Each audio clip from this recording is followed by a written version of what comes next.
3절 언어 생활에 대해서 14장에도 여러 번 말씀하고 있는데요. 14장 3절 언어 생활 시작. 미련한 자는 교만하여 입으로 매를 자청하고 지혜로운 자는 스스로 보존하느니라. 언어 생활에 대해서 잠언에 참 많이 말씀합니다. 왜냐하면 이 언어라고 하는 것은 그 사람의 속에 있는 것을 표현하는 수단이에요. 그래서 겉으로 드러난 언어를 통해서 그 사람의 인격도 알 수 있고 그 사람의 영성도 알 수 있다. 그래서 미련한 자의 교만은 그랬어요. 미련한 자는 교만하여 입으로 매를 자청한다. 그 말은 우리가 여러 번 공부했잖아요. 말이라고 하는 것은 자기 말에 걸리는 거다. 자기가 말을 해놓고 자기 말에 걸리는 거예요. 그래서 마치 거미가 거미줄을 쭉 쳐놓고 그 거미줄에 자기가 걸리는 것처럼 미련한 자의 말은 곧 매를 자청하는 것 같다. 그러나 지혜로운 사람은 언어에 절제력이 있다. 그랬어요. 그 옛날에 어른들이 뭐라고 그랬냐면 가만히만 있어도 어디 간다 그래요? 중간은 간다 그래요. 그러니까 말을 안 하고 있으면 그 사람의 생각이 뭔지를 잘 모릅니다. 그런데 잘 알지도 못하면서 말을 막 해요. 이렇게도 말하고 저렇게도 말하고 저렇게도 말하고 이렇게도 말하면 결국은 그 지혜롭지 못한 말에 자기가 걸리는 거다. 그런 거예요. 그러니까 여기서 14장 3절에서 우리에게 가르치는 하나님이 말씀하시려고 하는 의도가 뭐죠? 언어를 절제하라는 거죠. 절제. 절제 플러스 거기다 써놓으세요. 정제, 절제, 그리고 정제. 이 정제란 말은 우리가 이렇게 잘 거른다는 얘기잖아요. 그러니까 이 성령도 말을 통해서 역사하시고요. 또 마귀도 말을 통해서 역사해요. 그러니까 우리 크리스찬들은 어휘 선택을 잘해야 됩니다. 똑같은 말이라도 어떤 말을 선택하느냐에 따라서 성령이 역사할 수도 있고 마귀가 역사할 수도 있는 거예요. 확실히 이 말은 어떤 그 역사의 힘이 있는데 때로는 우리의 말을 통해서 성령님이 역사한다. 그러니까 우리가 용기를 주고 힘을 주고 오늘 이영훈 목사님 설교하신 것처럼 꿈을 주고 비전을 주는 그런 말을 해보세요. 그럼 나도 모르게 내게 큰 힘이 들어가고 거기에 성령이 역사하는 거죠. 근데 우리가 부정적인 얘기를 하고 비판하는 얘기를 하고 또 늘 낙심되는 그런 얘기를 하면 말이죠. 그 말을 들으면서 본인도 그리고 거기에 듣는 사람도 사단이 역사할 수 있는 것이다. 그래서 말은 절제를 하되 특별히 정제된 언어를 써야 된다. 그렇죠?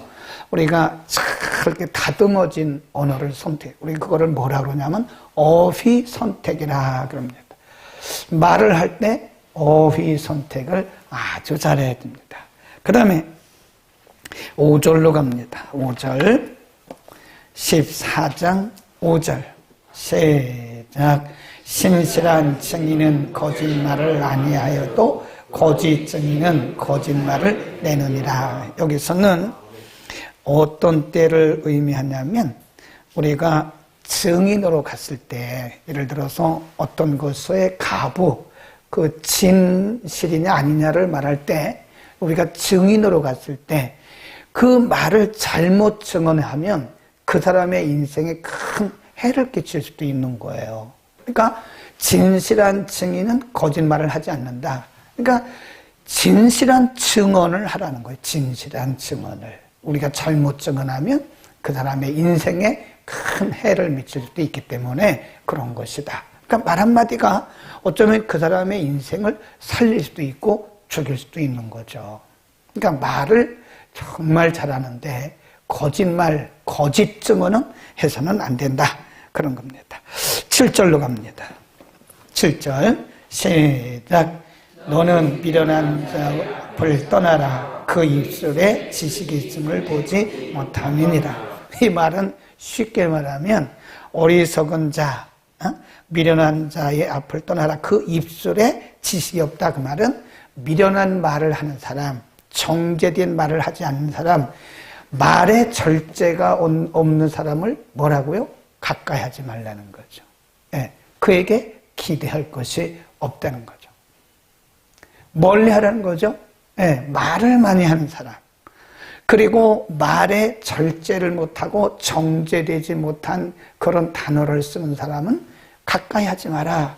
예, 잘못하다가는 우리가 거기에 오염이 될 수도 있는 거죠. 이게 보면 신앙생활은 이게 영적인 생활이기 때문에요. 이게 같이 흘러요. 그러니까 긍정적인 생각, 긍정적인 믿음을 가진 사람과 우리가 가까이 하면 우리도 그렇게 우리 속에 그런 영이 같이 이렇게 흘러온다고요. 그런데 부정적이고 거짓령을 하고 음란한 말을 하고 비평한 말을 하고 이런 말을 하는 사람과 가까이 하게 되면 그 영이 같이 흘러가는 거예요. 이 중요하죠. 그러니까 사람은 사람에게서 영향력을 받는데 영적으로도 마찬가지, 영적으로도. 이 거짓령을 받은 사람들과 같이 우리가 가까이 하게 되면 그 거짓령이 흘러갈 수 있는 거예요. 그래서 보면 거짓말 하는 사람들은 그 그룹이 다 거짓말을 해요. 그 왜 그럴까 그러냐면 거기에 그 영이 같이 흐르고 있기 때문에 그런 거다. 그런 거예요. 그래서 성경이 그런 사람은 가까이 하지 마라. 떠나라. 그런 말씀.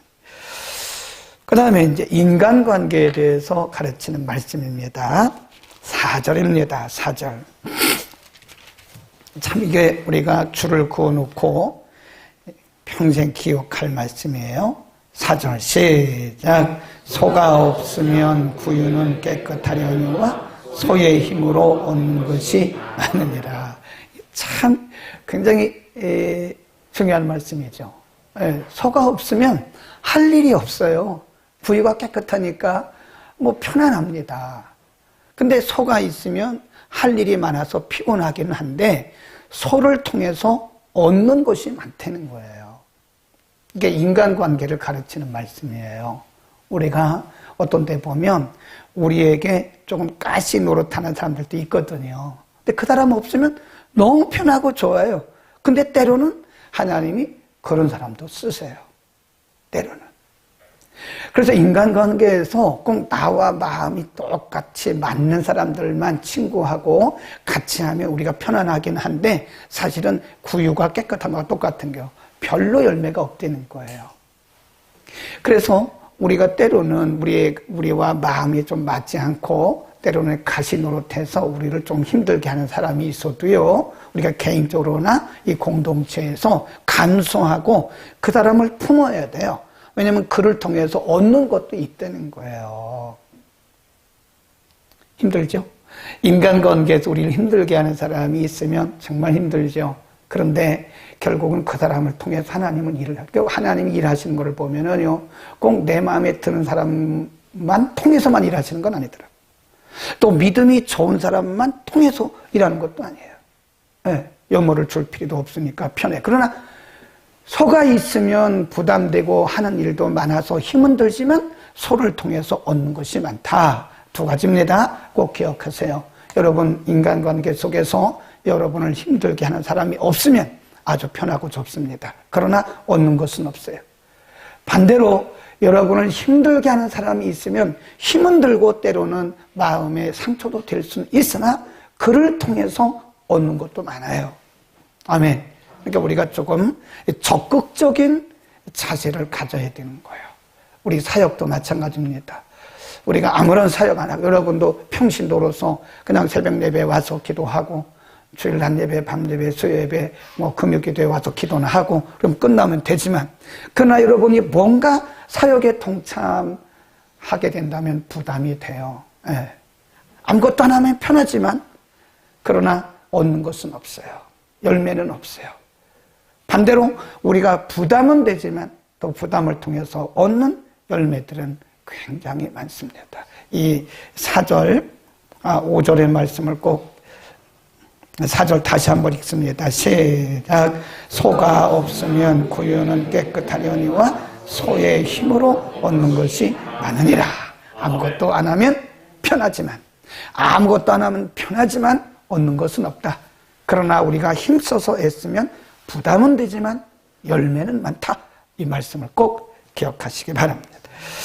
그렇게 해서 인간관계를 보시는 거고요. 그 다음에 6절로 갑니다. 이것은 지혜와 마음과의 관계입니다. 지혜와 마음과의 관계. 6절 시작. 거만한 자는 지혜를 구하여도 얻지 못하거니와 명철한 자는 지식 얻기가 쉬우니라. 이게 무슨 말씀이냐면요, 마음과 지혜와의 관계, 여기서 지혜라고 하는 것은 하나님이 주시는 말씀을 통한 지혜, 영적인 지혜를 의미하거든요. 근데 이 마음과 지혜와의 관계는 직결됐어요. 예수님도 뭐라고 말씀하신 마태복음 5장 8절에서 마음이 청결한 자는 복이 있나니 뭐라고 그랬어요? 저가 하나님을 볼 것이다. 마음이 청결한 자는 하나님을 본다고 그랬거든요. 여기서 보면 사람이 미련하고 마음이 좀 악하다 그럴까요? 청결하지 못한 사람은 지혜를 구해도 못 얻어요. 근데 마음이 순결하고 깨끗하고 온전한 자라면 지혜를 구하면 그 지혜를 얻기가 쉽다. 왜냐하면 하나님은 청결한 사람에게, 마음이 청결한 사람에게 지혜를 주시는 거죠. 그러니까 우리가 지혜를 구해도 지혜가 왜 안 오지? 나는 왜 말씀을 읽어도 말씀을 잘 깨닫지 못하지? 이렇게 다른 사람 탓하지 말고 내 마음이 성결하지 않다. 어쩌면 내 마음이 지혜롭지 않을 수도 있다고 하는 내 마음을 먼저 생각을 해야 돼요. 다시 한번 봅니다. 그 말씀 6절 다시 읽습니다. 시작. 거만한 자는 지혜를 구하여도 얻지 못하거니와 명철한 자는 지식 얻기가 쉬우니라. 그러니까 겸손해야 돼요. 우리가 말씀의 은혜를 받으려도 겸손해야 됩니다.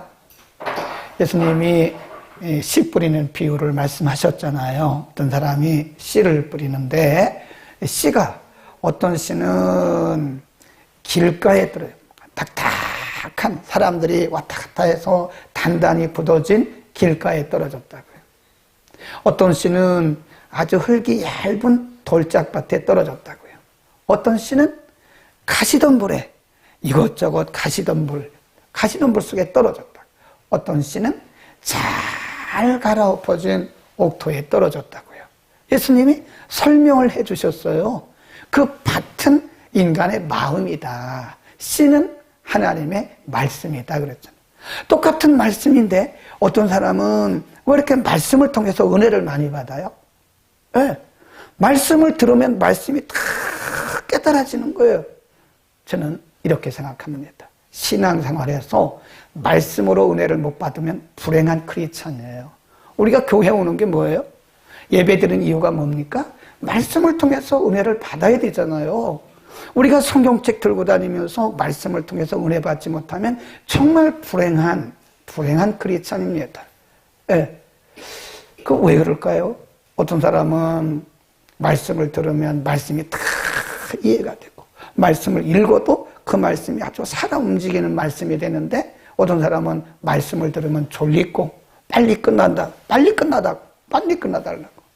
시계 쳐다보고 있고 짜증 부리고 있고. 그런 사람 우리는 없어요. 저 목동에 가면 있다고 그럽대다. 막 짜증 부린다잖아요. 설도 길다. 뭐가 뭔지 모르겠다는 거예요. 말씀을 들어도 말씀을 읽어도 이게 뭐가 뭔지 모르겠다는 거예요. 어쩌면 우리의 마음이 돌짝밭인지 몰라요. 어쩌면 우리의 마음이 가시덤불인지 몰라요. 어쩌면 내 마음이 흙이 얇은 그런 밭 또는 지나가는 그런 길가와 같이 단단하게 거만하고 교만하고 이런 거. 어떤 사람이 이러더라고요. 나는 어려서부터 교회를 다녔기 때문에 목사님이 본문만 얘기해도 무슨 설교할 거를 다 안 되는 거예요. 큰일 났더라고. 큰일 났어.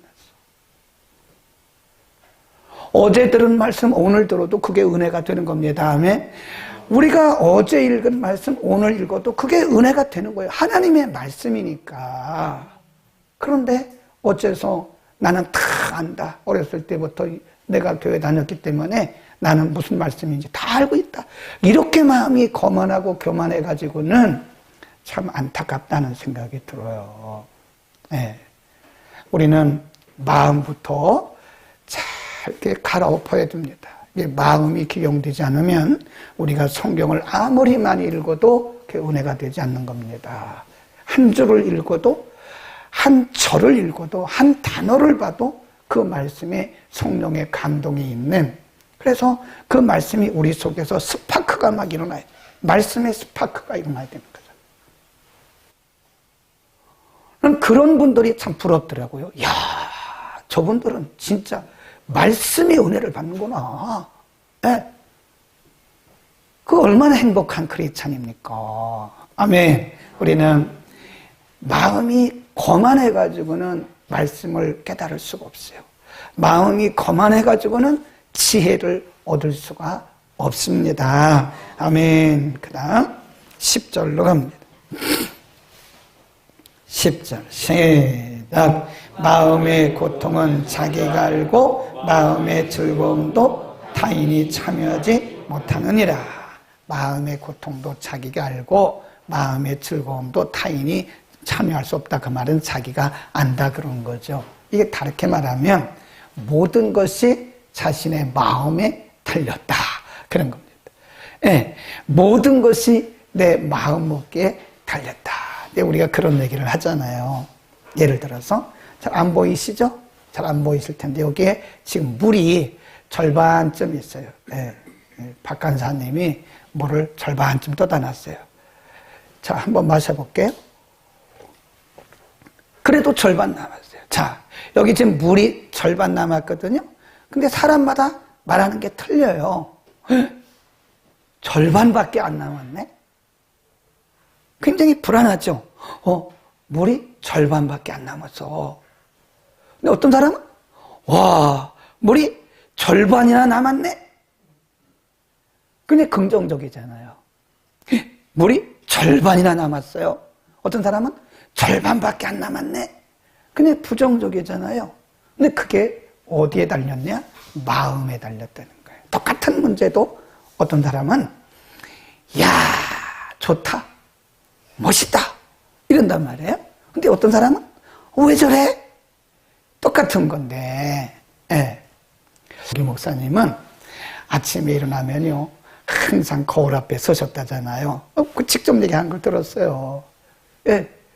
거울 앞에 서가지고 자아상, 건강한 자기 정체성, 아이덴티티에 대해서 늘 얘기해. 나는 행복한 자야. 나는 오늘 잘 될 거야. 나는 하나님의 존귀한 자야. 거울 보고 얘기한다는 거예요. 그리고 보면 그렇게 잘생길 수가 없다, 자기가. 그러니까 하는 일이 다 잘 되는 거예요. 얼굴 보고 너는 왜 이렇게 못생겼냐? 왜 키가 그렇게 다른 사람은 클 때 뭘 못 먹어도 키가 그렇게 작으냐? 얼굴에 왜 이렇게 점이 많냐? 코는 왜 그렇게 납작하냐? 나를 낳은 어머니 왜 나를 이렇게 낳으셨나요? 그렇게 불평만 하고 있으면 하루가 불평합니다. 그러니까 여러분 조윤길 목사님처럼 하세요. 아침에 일어나서 거울 보고 나는 행복하다. 나는 하나님의 존귀한 존재다. 나는 하나님이 탁월하게 만드신 하나님의 걸작품이다. 네? 그래 보세요. 그러면 하루가 행복하고 여러분 어디 가도 키 안 죽어요. 네? 키 죽는다고? 나 키가 적어서 키 죽고. 우리 그 마음에 달렸다는 거 아닙니까? 마음에. 한번 다시 보겠습니다. 10절 다시 시작. 마음의 고통은 알고 마음의 즐거움도 타인이 그렇지요. 13절로 갑니다. 시작. 웃을 때에도 마음의 슬픔이 있고 즐거움의 끝에도 근심이 있느니라. 이게 뭔 뜻일까요? 웃을 때에도 마음의 근심이 있고 슬플 때에도 기쁨이 있느니라. 뭘까요? 인간의 양면성을 얘기하는 거예요. 거기다 써놓으세요. 양면성. 인간의 양면성입니다. 네. 사람이 기쁘다고 해서 모든 것이 다 기쁜 건 아니에요. 또 그 사람에게도 나름대로의 걱정거리가 있습니다. 네? 걱정거리가 있어요. 또 사람이 슬프다고 그래서 땅이 꺼지게 걱정하고 그런다고 그래서 세상이 또 망한 것도 아니에요. 그 사람에게 또 기쁨거리가 있어요. 그거 왜 그럴까요? 하나님은 공평하신 분이세요. 하나님은 공평하신 분입니다. 그래서 하나님은 우리들에게 항상 양면성을 다 주십니다. 그래서 우리가 이런 말씀이 있어요. 전도서 7장 14절을 한번 얼른 펴봅시다. 잠언 뒤에 있는 전도서 7장 14절.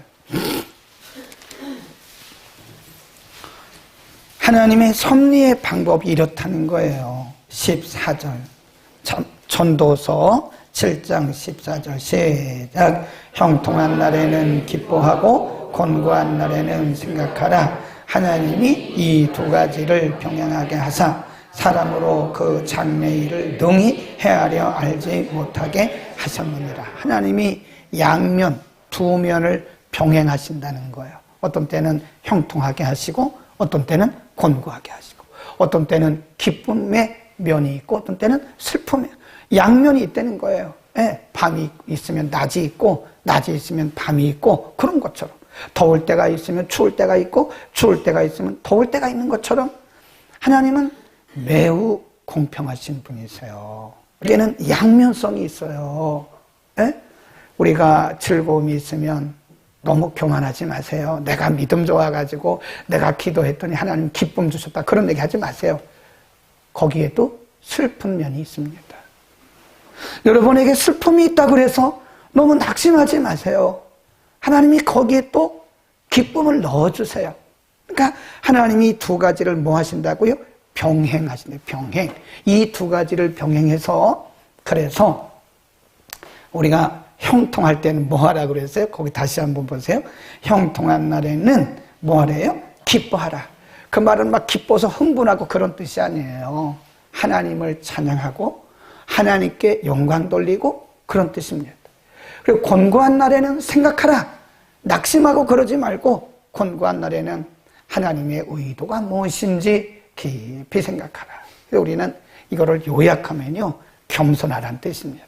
항상 겸손해야 돼. 내가 모든 일이 다 잘 된다고 그래서 다 잘 되는 건 아니에요. 거기에 또 슬픔도 있어요. 또 슬픔이 있다고 그래서 우리가 모든 것이 다 안 되는 게 아니에요. 거기에 또 하나님께서 넣어주시는 그런 기쁨도 있어요. 그러니까 인간 모든 사람들이 그리고 모든 만사가 다 양면이 있는 거다. 예. 그러니까 우리가 사람을 볼 때도요. 너무 한 면만 보고 그러지 마세요. 아무리 단점이 있는 것 같아도 그 사람에게도 장점이 있어요. 또 너무 좋아하지 마세요. 장점만 있는 것 같지만 그 사람에게도 단점이 또 있어요. 그러니까 우리는 다 불완전한 사람들이고 말씀과 성령 안에서 지어져 가는 사람들이기 때문에 모두가 겸손하게 서로를 이해하면서 그렇게 우리의 삶을 살아갑시다. 기도하겠습니다.